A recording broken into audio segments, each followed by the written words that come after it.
Forgot to share my. Hello, folks. How are ya?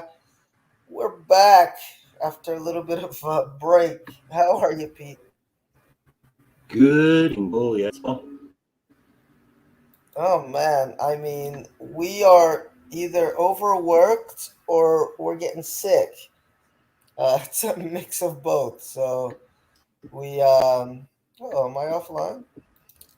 So this is the reason why we took more than a few days off, guys. I got a little bit sick last week, and Pete's been working like a dog.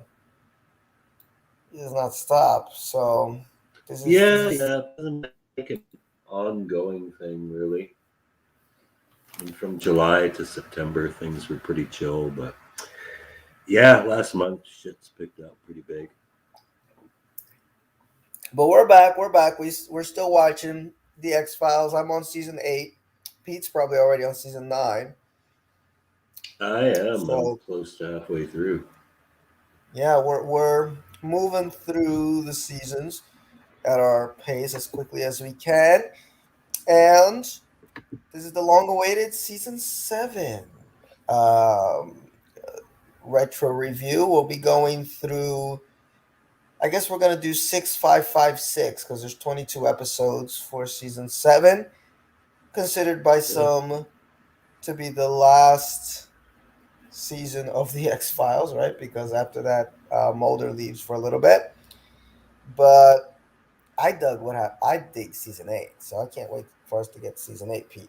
So we'll give our thoughts about the season as a whole at the end of it all after we get through all 22 episodes. But on average here, Pete, what are you giving this season? Decent, good, bad? Yeah, I'd say it's the least of the 7 seasons up until this point.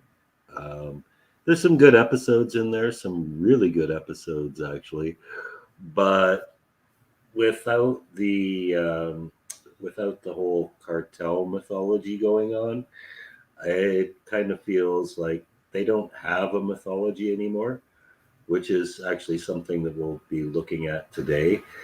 So it's kind of a lot more monster of the week stuff and a lot more comedy type stuff, which is fine. But the mythology is kind of the glue that holds the show together. And here it's kind of lost and they're trying to replace it. But some good episodes, some good dialogue. It's not terrible, but it's not the best, to say the least. Yeah, I'm with you. It's not terrible, but it's not the best. I guess I'm gonna steal Pete's line.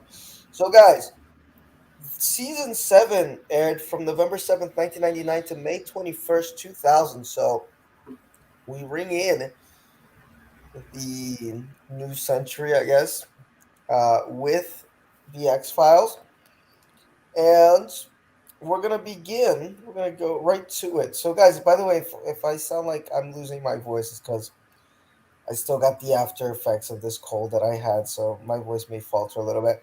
So that's why I'm gonna let Pete take over here. We're gonna Yeah, talk about mine's the pretty Sixth shot too, Extinction. man. I've been talking for 12 hours straight today. Oh God.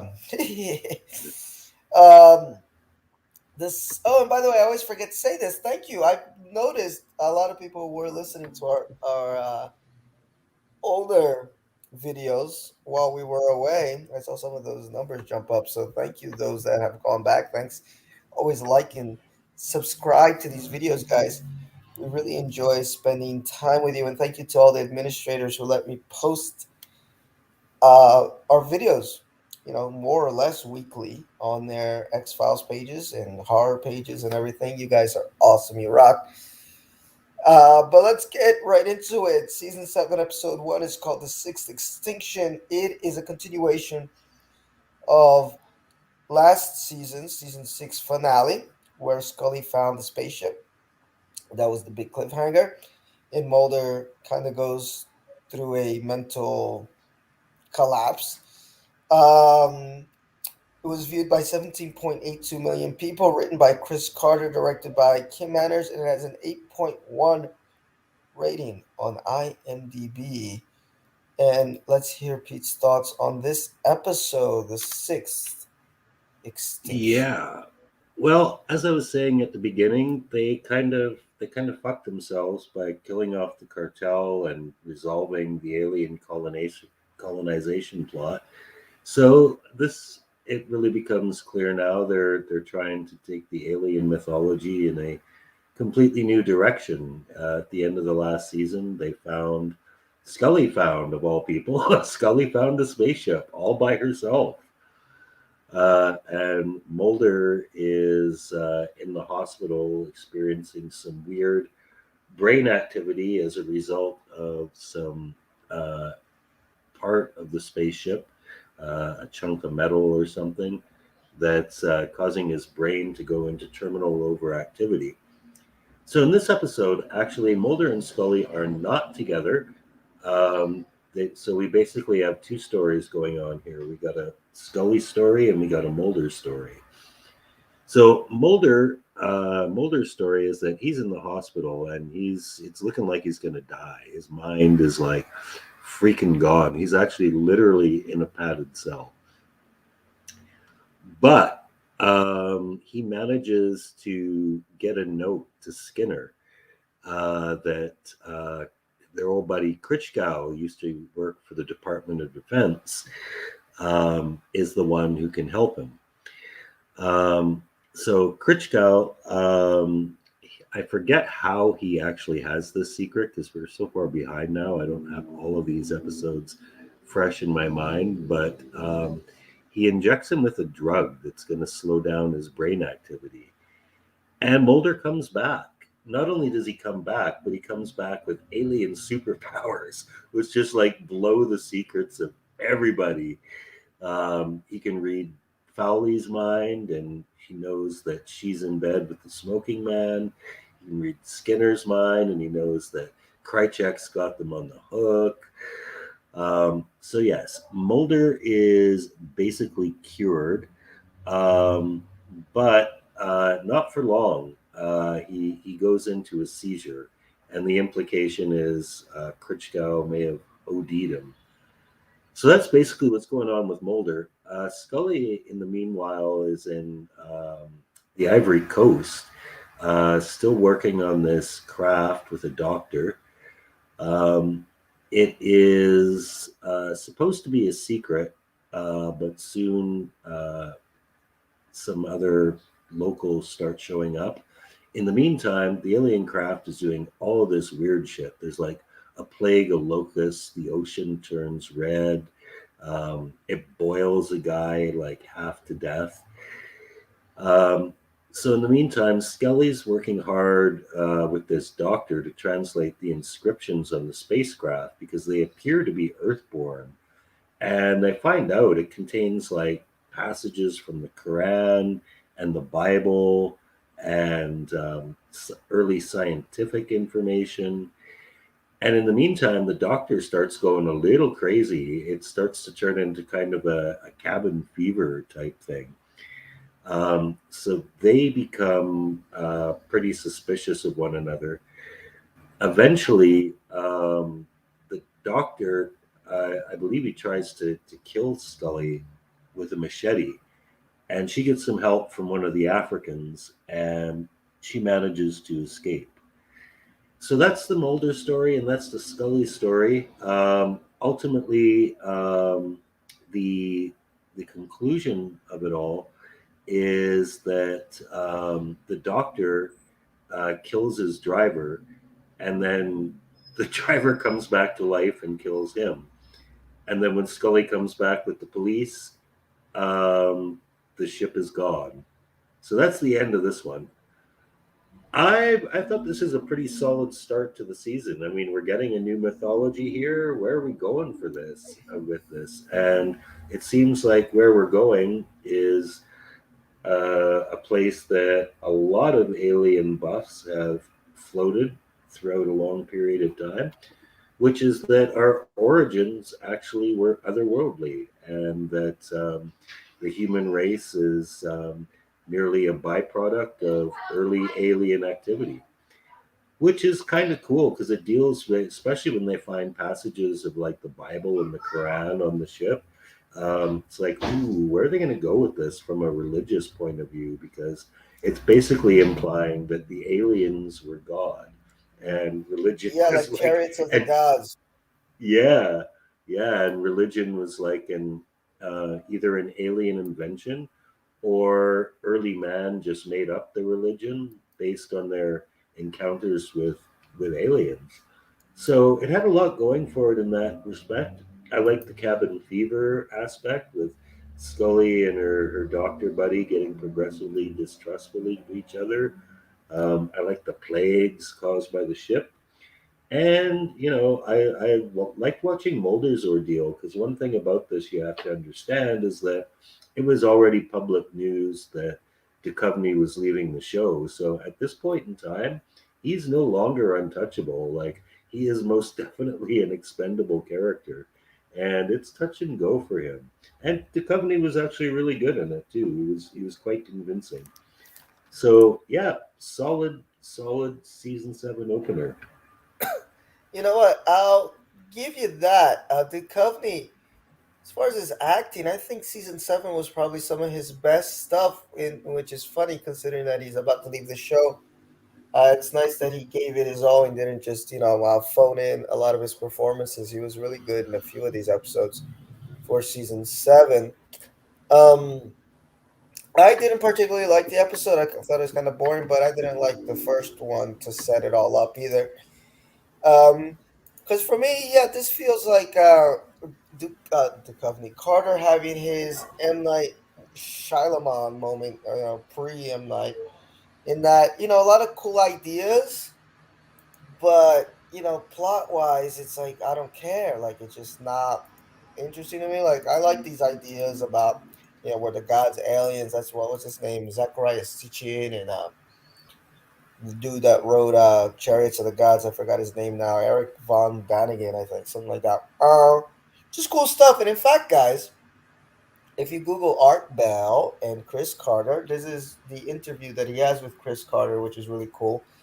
Um, where Chris Carter is talking about the Sixth Extinction and what it means and where the show is at the moment, and he talks about Millennium and Millennium getting canceled. We're going to talk a little bit about Millennium tonight, and he does give a lot of cool insider information on Art Bell's show, which was cool. So you can find that on YouTube easily if you just Google that. But there's so much that I don't like about this episode. Starting with the voiceovers, man. I hate when they do voiceovers on the X Files. They're so over the top, like the way that they're written. It's like it's not how we're accustomed to Scully and Mulder actually speaking when they're doing these voiceovers. I get that it's supposed to be them writing in their diaries, so it's supposed to be more literary style, but it's just boring.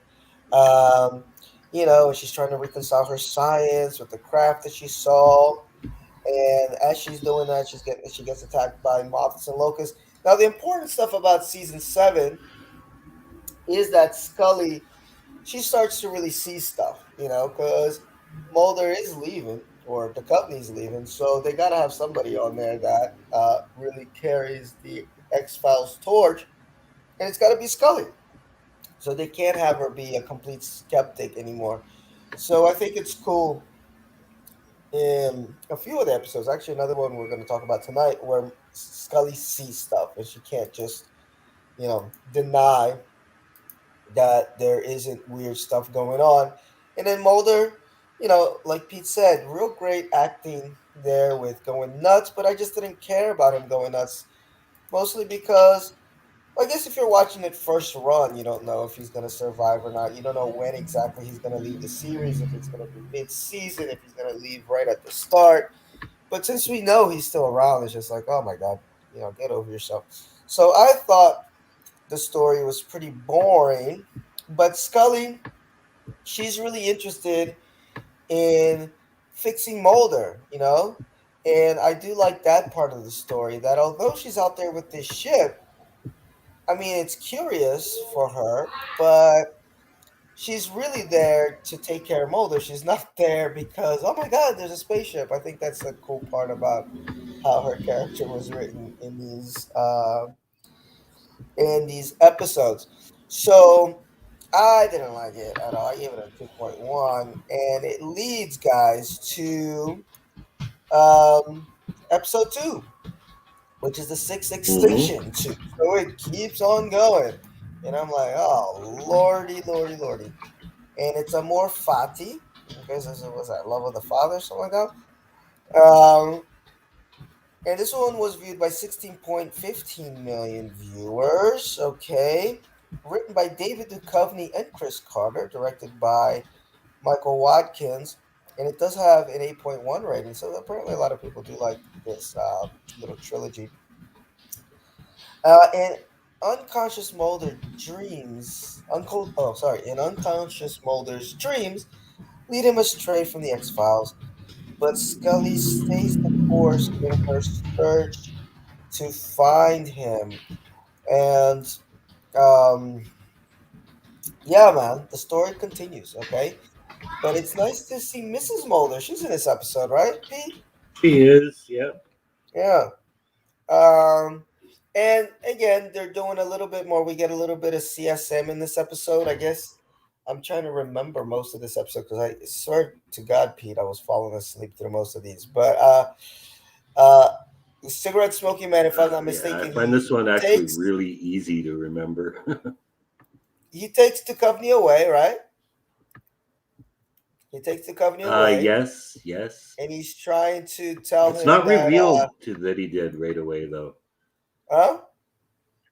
It's not revealed that he took him away right away. Yeah, you're not It's sure if it's in something. Mulder's head or not. He's like trying to put him in this witness protection program Yeah. and in this unknown neighborhood, but you're not sure if Mulder's going through a mind trip or if it's real.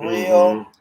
He's reunited with his sister, and then Mulder's having these weird dreams where, um, he becomes an old man, but Smoky Man is still there.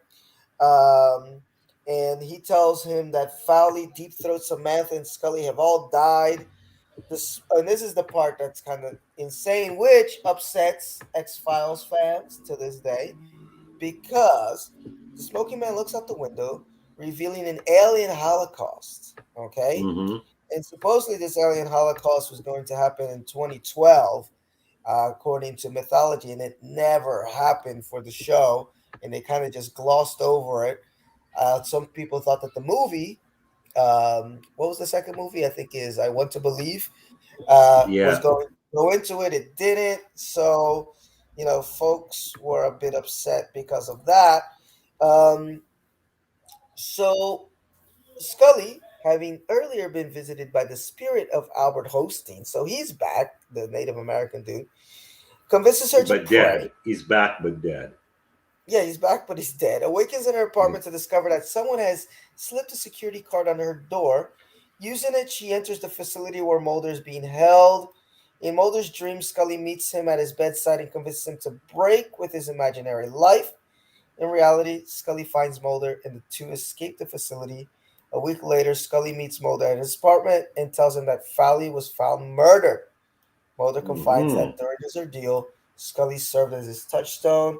And this is more of I just didn't care, Pete. I'm sorry, like not a strong. Yeah, it was all a vision.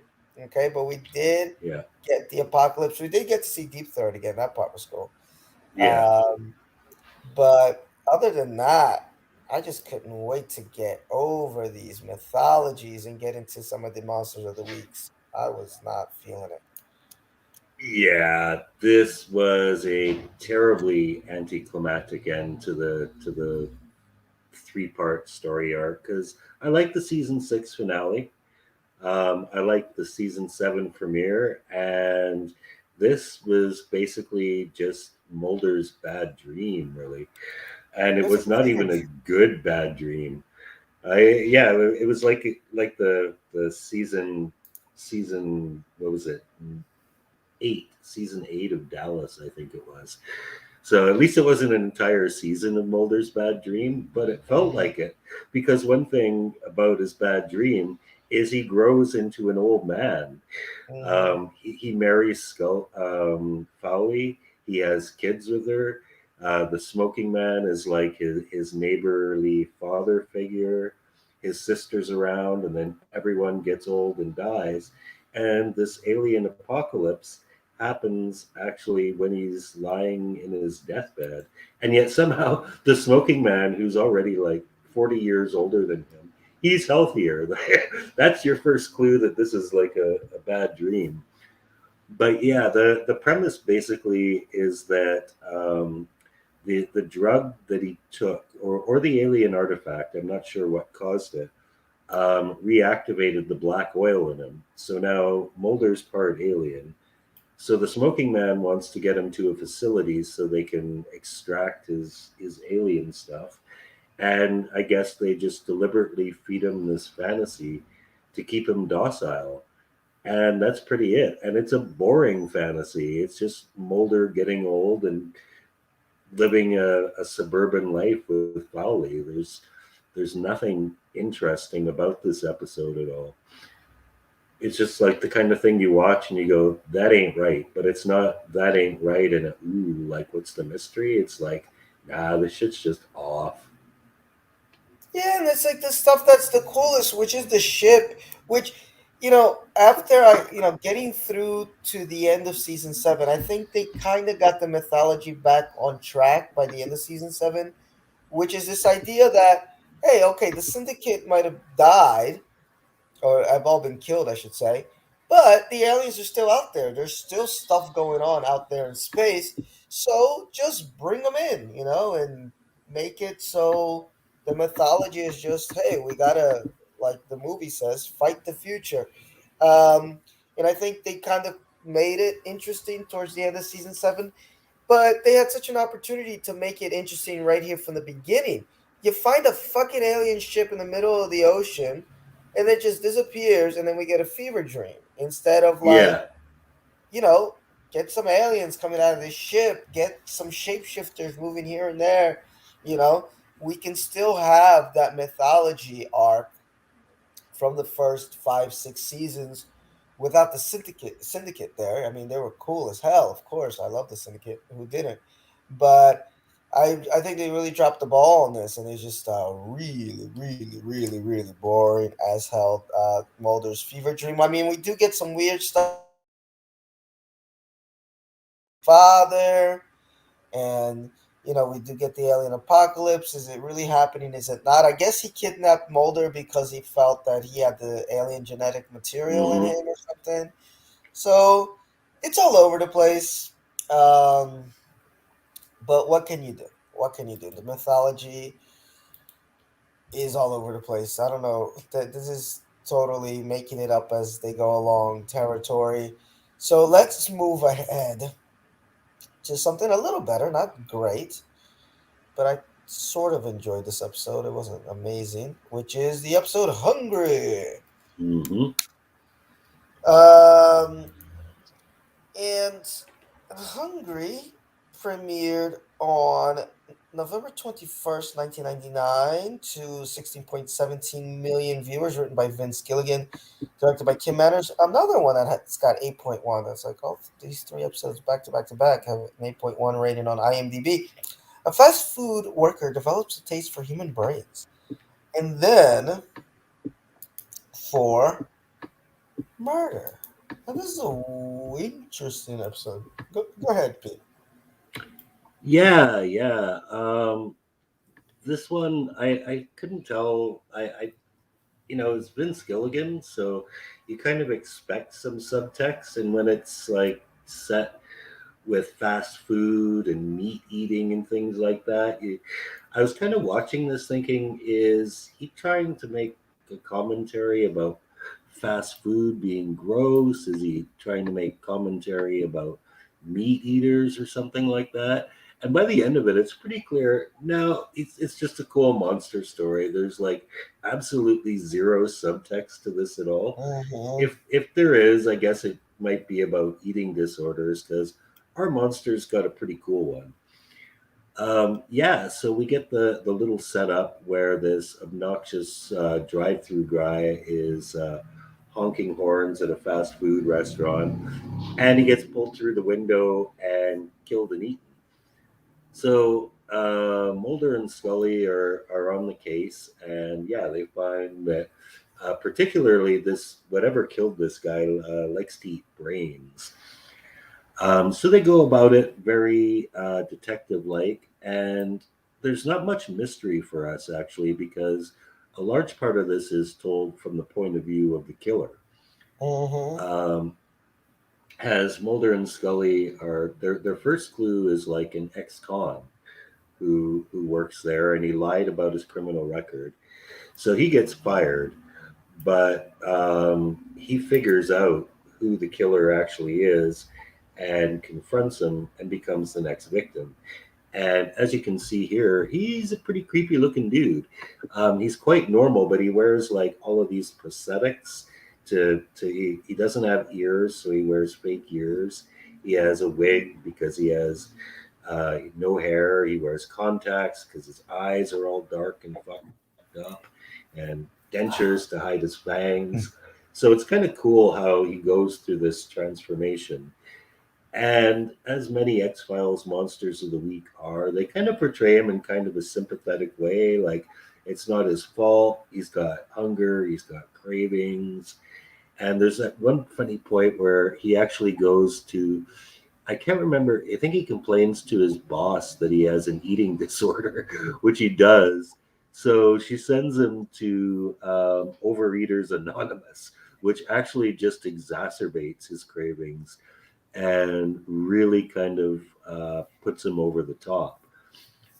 He's also kind of sweet on a coworker, and no, is it a coworker I or thought it is was a it shrink. Wasn't it his shrink? right? Right? Yes, Yes, yes. Dr. Mindy Reinhardt. He need, No, no, that wasn't her. I don't think that was her.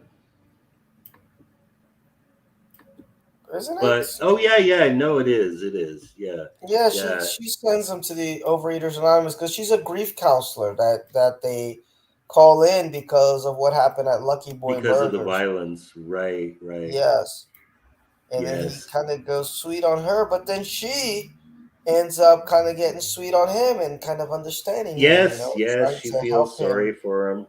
Hmm. Yes, and she actually, even when she sees his monster side, she kind of tries to reason with him. Um, but yeah, it's a pretty cool little monster story. It has, if there's anything novel about it, it is that Mulder and Scully really are kind of in the background for much of this. It's mostly the monster story and his struggle with his quote unquote eating disorder. Um, Nothing terribly profound about it, but that's okay. Not every episode has to have like some kind of deeper meaning. Sometimes it's just a monster story, people. Yeah, no, I'm with you. I gave it 3.5. I thought it was just workable. I didn't like that Mulder and Scully weren't featured only because the episode does kind of drag towards the middle because to get to the inevitable conclusion. Um, but I love the beginning. The good old fashioned jump scare right at the beginning was real good. Good camera work. But Mulder is better, and I was like, I couldn't remember. I think I fell asleep at the end of the other episode, and I was like, I don't feel like watching this shit again to remember why or how Mulder just got back to work and is feeling so much better. But whatever. Um, but aside from there's some crappy CGI. X Files was not good with their CGI scenes, man. Not good at all. And they're so good with their makeup scenes, so it's like their practical effects. So that when you do get a little bit of CGI, you're like, oh my god, this is so cheesy, and it did not age well. Um, but yeah, at the end, it drags in the middle. I was kind of losing. It was losing my attention a little bit towards the middle, but I love the end. When the doctor is about to be attacked, and she's like, "You poor man, what you must go through." And Scully and Mulder arrive just in time. when he's trying to fight off his urge to eat her, but he can't. And he says, "I can't be something that I'm not." After he gets shot, so it's kind of sad. Um, it just, I know what it was going for as far as the emotional beats. It's just it was so spelled out that it didn't hit the emotional beat for me.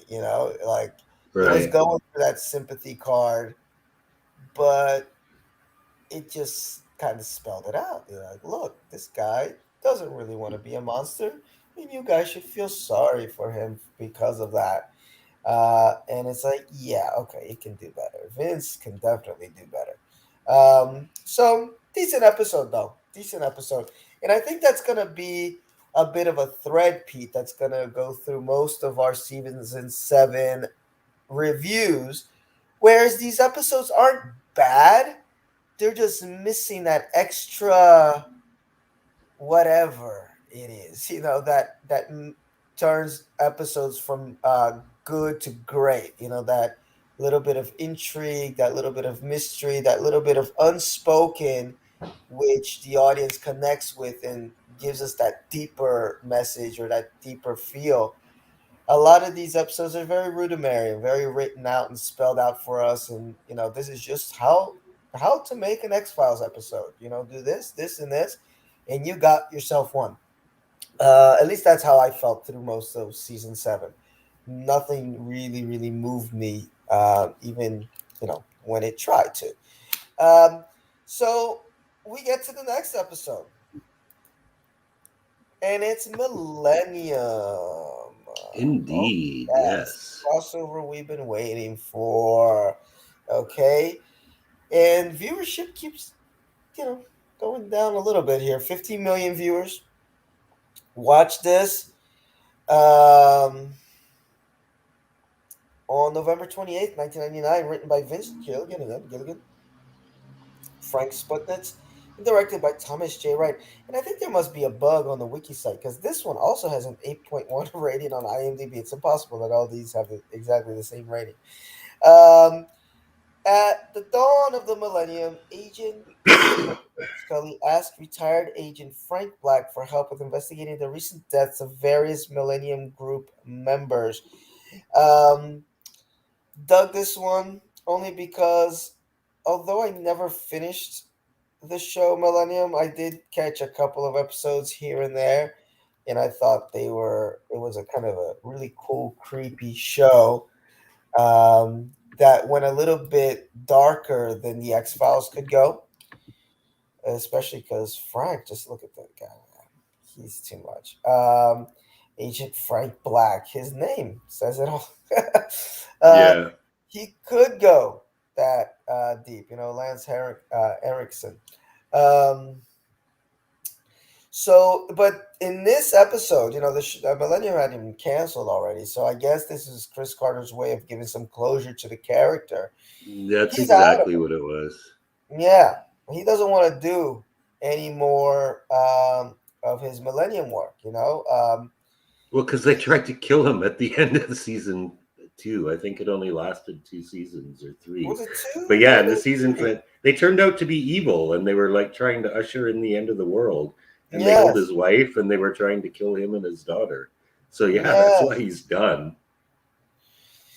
So this whole episode, guys, I'm not gonna go into all the details of it. One, because it's been a while and I can't remember all of it. But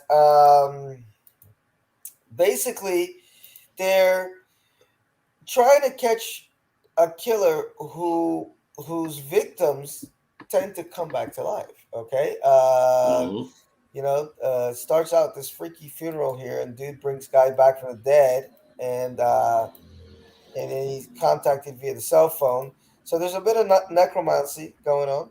Um, so the Millennium Group is back, and here comes Frank. Okay, so Black is a badass, and it made me want to watch Millennium again and just kind of finish that series. Um, and I love how they had the scenes with him and Mulder together because they're both great criminal profilers, and even Mulder has to sit back and be like, "Wow, watch the guy work." Yeah. So that's kind of cool.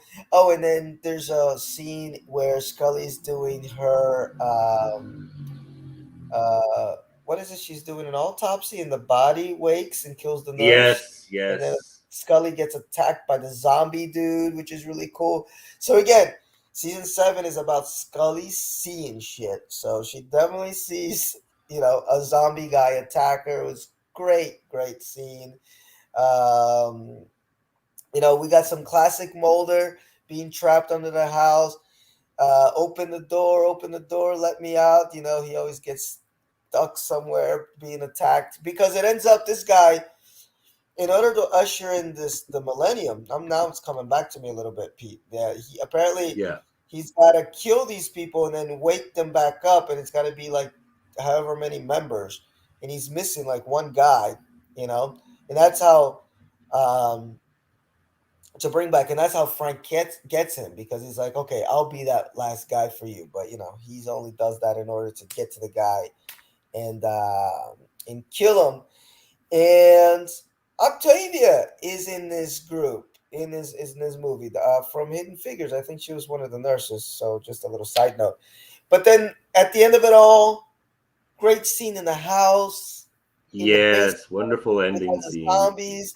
Mulder's being killed by them, and I think this might be our first and maybe only zombie episode for the X Files. So that was cool to see. Now that zombies are everywhere, I had forgotten that there's zombies in this Well, we episode. had the more traditional Haitian zombie episode at the Oh army detention yeah, camp. yes, but this is the more horror esque zombies, um, and and then at the end of the day, happy ending. Frank Black gets to see his daughter, which is really nice. And it is the turn of the century, although some people argue it's 2001, but whatever, 2000, turn of the century. And we finally get Mulder and Scully kissing, which was so Yes, sweet. And the world didn't end, did it? yes. I had forgotten, like, I remember watching this episode back in the day and just liking it. But for Hmm. whatever reason, when I watched it this time, I really fell in love with it. I really, really liked it. I gave it a 4.5. So I don't know, maybe I was just in the right mood to watch it, but I really dug it. And there's a whole lot of action. Because the thing with Millennium Pete, which is maybe what got it canceled, is that it's not, at least I've watched a couple episodes that weren't very action heavy. It was a lot of brooding and a lot of mood and a lot of atmosphere. And I guess if you're not in the right mood to watch something like that, it can come off as really boring really quick. The pacing is real slow. And I had thought that this episode was going to be like that just from memory. I was like, oh God, we're going to get that Frank Black episode, which was decent, but it's going to be slow as fuck because Frank is slow as fuck and he's down and dark. But I was surprised by how much action there was, and the pacing was actually kind of decent. So I dug this one. I really got into it. Good send off to our man, Mr. Black. Yes, yes. I was really glad to see this because the most frustrating thing about Millennium was the way the story just kind of stopped. I mean, you got the impression that Carter had more of an end game for this than he did for the X Files Hmm. because the Millennium was pretty close and it had something to do with the coming of the Millennium.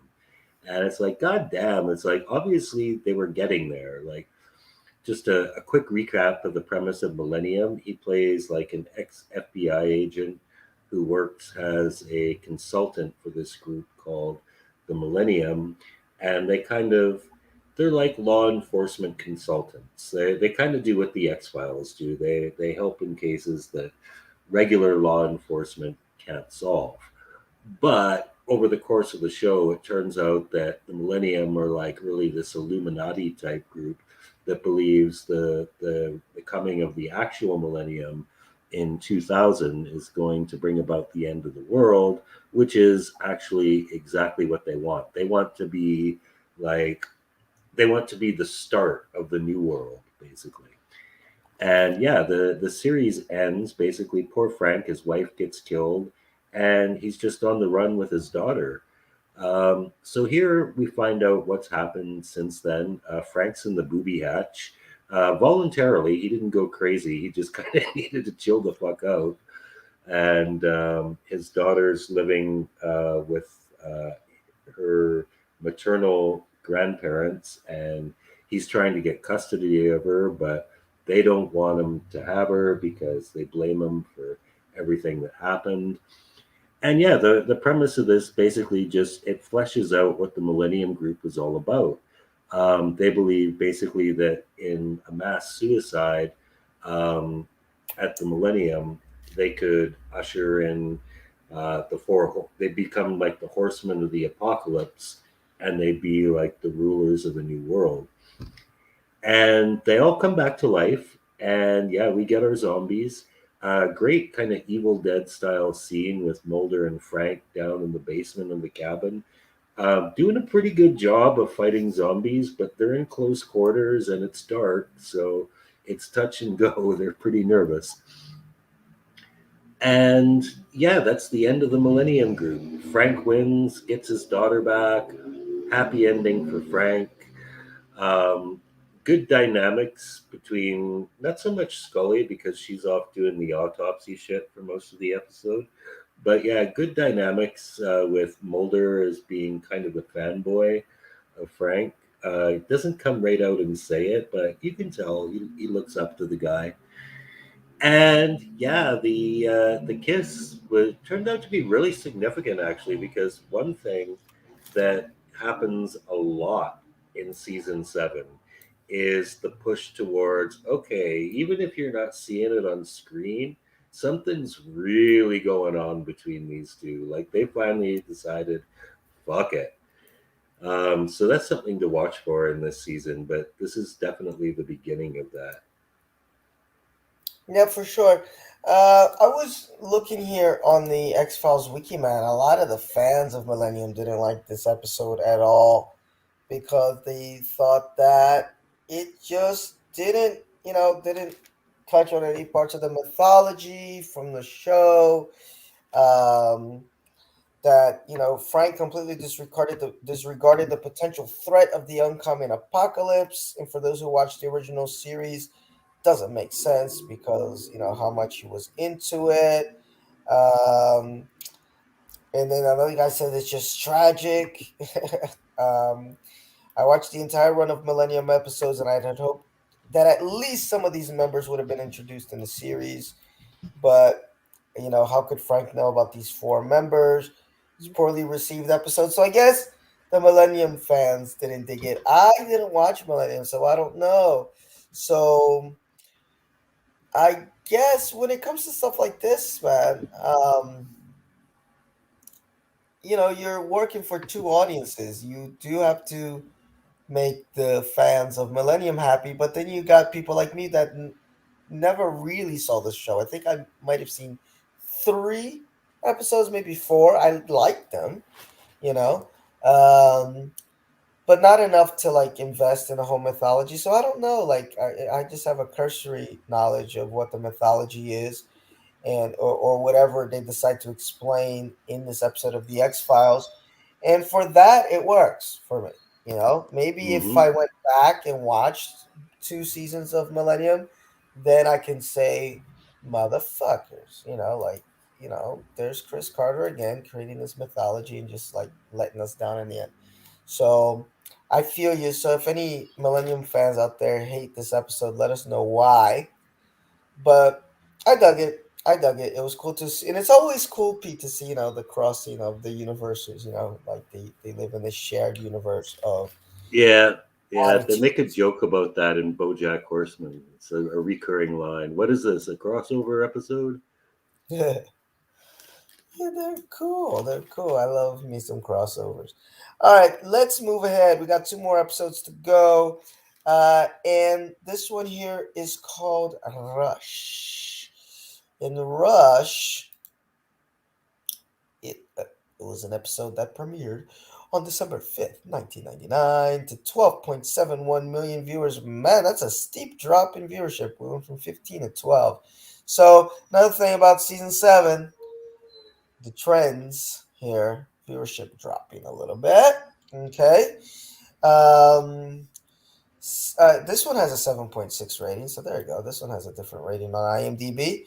And when a school student becomes the prime suspect in the bizarre murder of a police officer, Mulder and Scully are sent to investigate.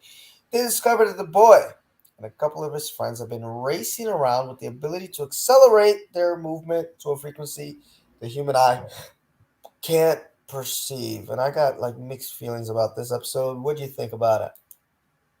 Yeah, it was all right.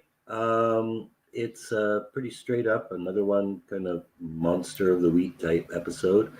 Yeah, so this one starts with them investigating the murder of a police officer who basically was killed by I think he was hit with a flashlight, but so hard it pushed his glasses out the back of his head.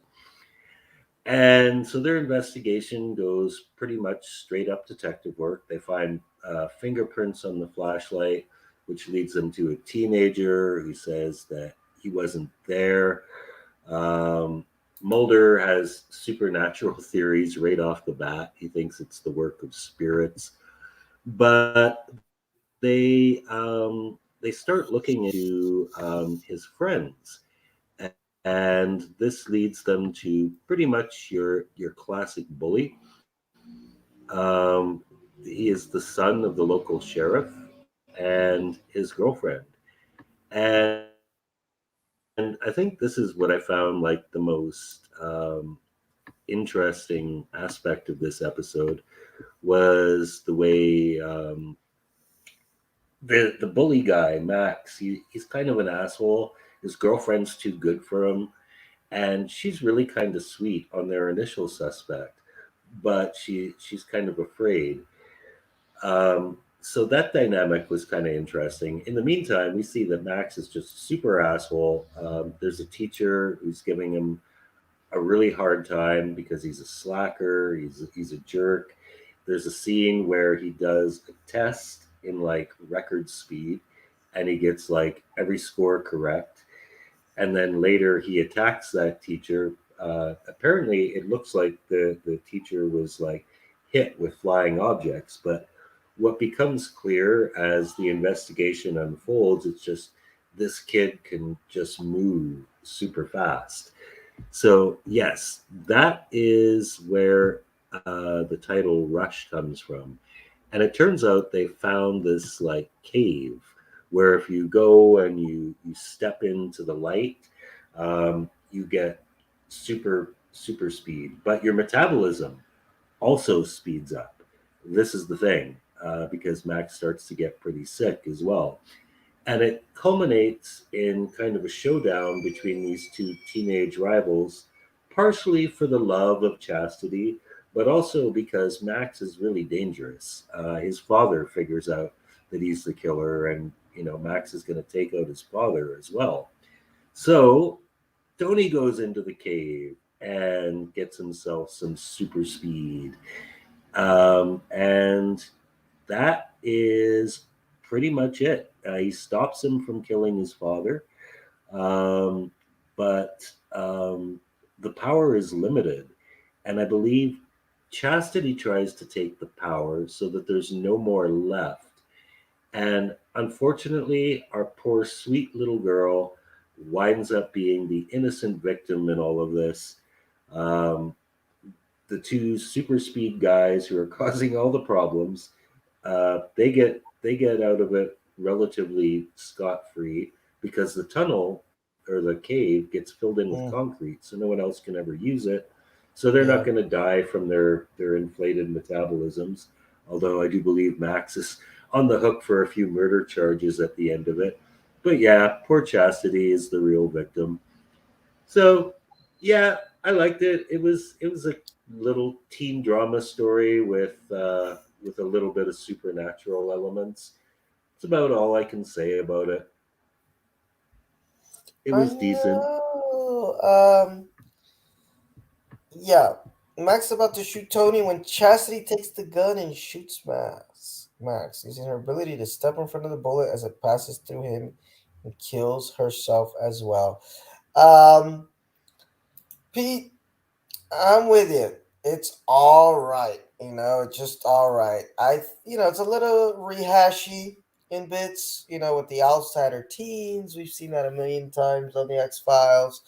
Um, I mean, one good thing going for it is that it does feel like very old school X Files, just not, we've just seen it before and seen it a little bit better with, like, teenagers with some weird powers, just not knowing how to deal with it.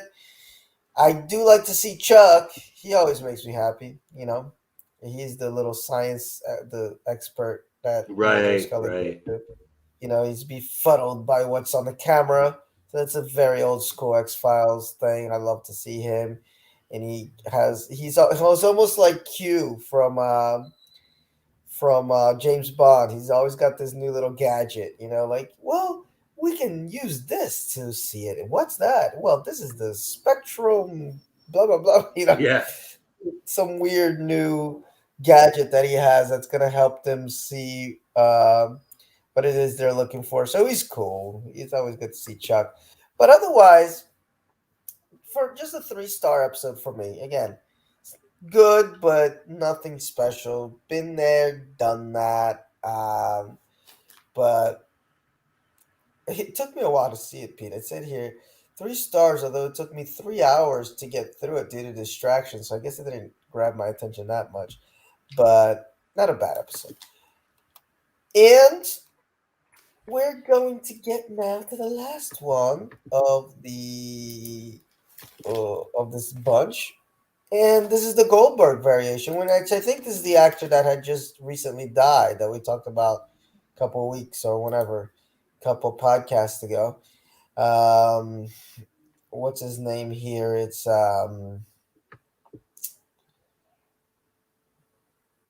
William Garson. Yeah, I think that's his name. Shia Yeah, I LaBeouf. guess so. Yeah. Shia LaBeouf is in this episode. Did not know that. Does he play little boy? No, he plays one of the gangsters. Oh In shit! fact, I I did think I not think he notice plays that. the gangster. Yeah, I think he plays Richie like the head gangster.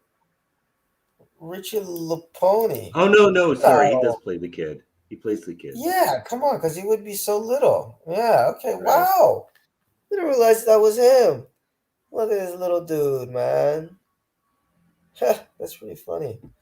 All right, so we got Shia in this episode. That, puts it up a couple notches back when Shia was still reasonably sane. Um, so no, yeah. But speaking of the gangsters, that's how this episode starts. Starts a little weird, per the X Files, where our friend here is, Willie is in a poker game. By the way, December 12th, 1999 to 14.49 million viewers. This episode premiered, written by Jeffrey Bell, directed by Thomas J. Wright, has an 8.4 rating. Mulder and Scully encounter a man who is cursed by extraordinary good luck. Yeah, so he's having a poker game. He's winning. And He being wants to kind of get an his idiot money. about it. Yeah. Yes, total idiot. And the guys throw him off, you know, throw him off the side of the building. But he survives. He survives, and that's He where the X lands in Files. laundry. Yeah, he lands in laundry. Yeah. So what I like about it is at first you don't know what's up with this guy. So I like this is X Files that I dig. It's like when we as the audience need to figure it out along with Mulder and Scully, like what's up with this dude, and Hmm. then we start to figure that, oh, he's just extraordinarily lucky. And look at this. He's got Rube Goldberg machines, and I didn't even notice this, Hmm. Pete, because where I work at this high school, the kids are actually building Rube Goldberg machines right now. I only made the connection now. Uh, but yeah, he's obsessed with them, and he's got the whole apartment filled with them. And he's taken on, special care of this little boy who's sick, right? He's trying to get this money Hmm. for treatment for this little boy in his apartment building. It's called Richie. No, sorry, Richie's the gangster, and he that's pretty much the episode. That's pretty much the episode. It's just him trying to get money for this little boy. Meanwhile, Richie's gang is after him, and they want to kill him to the point Yeah, where they. no, Richie's the kid. Richie's Oh, the Richie's the kid. kid. Yeah, yeah. The You know. gangster is Jimmy Catrona. Okay, yeah. So he's going after him. Gets the mom right. They kidnap the mom at the end. Kid kidnap the mom. To get this money, and it was like the worst decision of his life because then Willie goes there and he's like, "All right, try to kill me," and he realizes he's not going to be able to. He's actually gonna, whatever he does is gonna backfire to him because I'm so damn lucky. So I dug it, man. It's not an amazing episode, but it's a cute episode, and I like cute episodes. Yeah, I Um, actually thought this one was pretty awesome. Actually, this will probably rank pretty high at my end of season recap. oh, nice. See, I like it when Yeah, Pete likes the ones. For me, it's just a cute episode. Another solid one, but didn't feel like there's anything spectacularly new about it. Except, hey, rest in peace, man. Willie Garson, great actor. He carried this one. I mean, he's so charismatic, so interesting as this guy who's his bad luck is that he's lucky. It's like he just can't get stuff to happen the way that he wants, even though he's lucky. But anyway, go ahead, Pete. yeah. Well, an important aspect of his incredibly good luck is actually what he does is he displaces bad luck. So Mm, anything bad that happens to him gets projected onto someone else, and this is why he kind of is bonding with this kid in his building because well, he's the superintendent of the building, but he feels like in some way he's got a liver condition, and he feels that in some way his liver condition is a result of something lucky that might have happened to him, and he's passed on to him. So he kind of feels personally responsible. But we see this throughout the episode as like all of these lucky things happen to him, and it gets passed on to someone else. Like initially, Catrona sends a hitman to his building to kill him, and he like trips over a cord, and this like just coyote roadrunner type series of events unfolds, and I can't remember exactly how he dies. I remember he winds up hanging upside down from the ceiling by one leg, and most definitely dead. Then I think I can't remember who suggested to him. I think Mulder's like, if you're so like, why wouldn't you buy a lottery ticket? And he overhears him saying this because I don't think he says it to Weems directly. yeah, So he goes to buy a lottery ticket, and he wins. He wins $100,000, and he's like, "How can I collect this?" And the store owner's like, "Well, normally you gotta wait for like 12 months." And he's like, he throws the ticket out because his little buddy is gonna die, and he can't wait a year. yeah, So another guy picks up the ticket and he's jumping around the streets going, "I won, I won, I won." And he gets hit by a bus, right? Because Weems knows like anyone who touches that ticket, they're going to get the consequences of his good luck. They're going to get the bad luck. So, yes, this is what ultimately happens in the end. And it's pretty dramatic, too, because one of my best friends almost died of liver failure, and when the mom goes to check on little Richie and he's all yellow in the face, that's when you start shitting your pants. Like you have hours to live at that point. So it's like, holy fuck, how's this going to work out? And then it's made even more complicated by the fact that Weems actually seems to lose his good luck when he gets hit by a car. So when he turns himself over, it seems like um, he's really going to be dead this time because maybe yes, his powers are gone. But nope, another series of Roadrunner Coyote type events that winds up killing both the gangsters. And the final twist is that Katrona is a perfect blood match for Richie's rare blood type. He gets the liver transfusion, and they all live happily ever after. Yeah, and the him getting hit by a car because he got that Rube Goldberg machine thing going. Which, for those that don't know, the Rube Goldberg is these kind of really complex machines to do very simple tasks. I don't know if anybody's ever seen Pee Wee Back to the Herman's Future, he Playhouse. has a few Oh, of Back them. to the Future, yeah, too. Just super convoluted machines to do something simple like open a door, or pass the salt.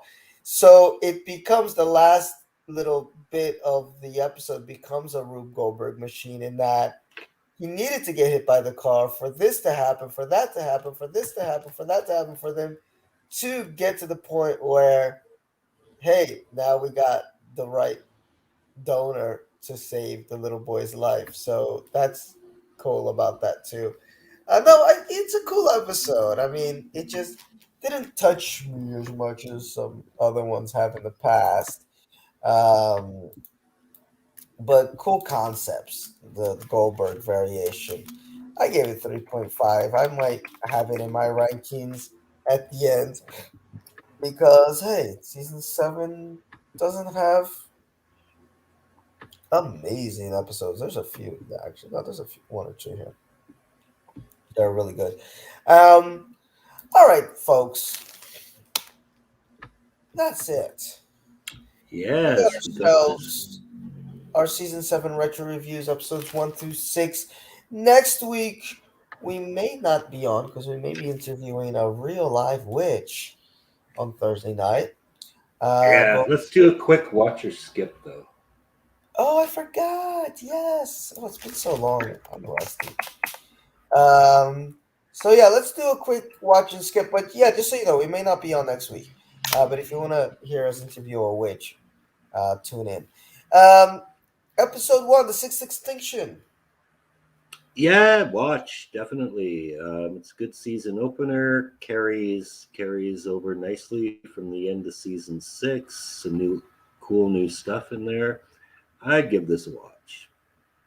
I say skip it. You're not missing anything. Scully starts to become more of a believer. That's about it. But you can get that from watching all the other episodes. Uh, the Sixth Extinction II. Amor Fati, which Yeah, by the way, is love of fate, not love of father. yeah. Normally in these multi-parters, I say if you're gonna watch one, watch them all. This is a rare exception, in which case I would say you can just all you need to know is that Mulder gets better. That's it. And There's he nothing more does. you'll get from this episode. Yeah, Mulder Fever Dream. And I say skip to. Yeah, go ahead. Hungry. Um, yeah, I gotta go with Skip on this one. Largely just because until I saw the GIF, I'd forgotten it completely, and I've seen this twice before in previous watches, and I forgot it then too. So obviously, it's just not sticking in the old noodle. I'm with you. This was like a new episode for me. I had completely forgotten that this existed, and I'm going with a skip. It tries, but just didn't hit the emotional beats that I think they were going for with the story being told from the monster's point of view and feeling sorry for him, and blah blah blah. So skip it. Millennium. Definitely watch. Gosh, I would after hearing how people who are fans of the show reacted, maybe it's better if you're not a fan of the show. But I was a fan of the show, and I thought this was a good ending to the series that it deserved and never got. And plus, we get the Mulder and Scully first kiss in there. Yeah, I'm with you. I'm going with watch it unless you really love Millennium for whatever reason. Then maybe you want to skip this one. But gives you for those that what's cool about it is that even if you didn't watch Millennium, it kind of gives you the short version of what the show's about in this Yeah. episode, and then you dig it, and you get crossover, and you get our man Frank Black. So that's a watch, and then episode 5, Rush. Yeah, I mean, kind of on the fence, but I'd say by season seven standards, it might be a watch. But I'm not gonna go there just yet. I'm gonna say skip. I'm going skip too. It's been done better in earlier seasons. Outsider teenagers, weird powers, very rehashy, and I'm skipping. And then we got episode 6, the Goldberg Variation. Yeah, no, love this one. Love this one. Um, Great episode that will probably be on my short list for the season. Yeah, I'm with you. It might grow on me. I might rewatch it at some point if I get time. And especially because it totally went over my head that we are actually doing, making Goldberg fucking machines at school, and this episode is all about them too. And I was like, oh my god, it just glossed over. That's how tired I am. So I'm going with watch. I'm going with watch. So kind of a tough bunch here, man. Especially if we compare it, Pete, to how we were like gushing over the beginning of season 6. And here it's like, yeah, Yeah, but maybe. it's still like 50-50 for me. Oh yeah, because you like the mythology ones. I really hated it. Yeah, at least one of the mythology ones. Yeah, I think I only gave 2 watches out of all of them, which is Millennium and this one. So all right, folks, you get a sense of what season 7 retro reviews is gonna be like. Um, but there are some good ones. There are some good ones. We're not gonna shit on the X Files completely because it is still an awesome show, and season 7 is not horrible. Um, so we will see you in 2 weeks, probably. Okay, in November, and hopefully by the end of the year we will have finished uh, season 7, and then maybe we'll take a little break and come back next year and get you some Robert Patrick. Is that his name? Yes. Yes. In season 8.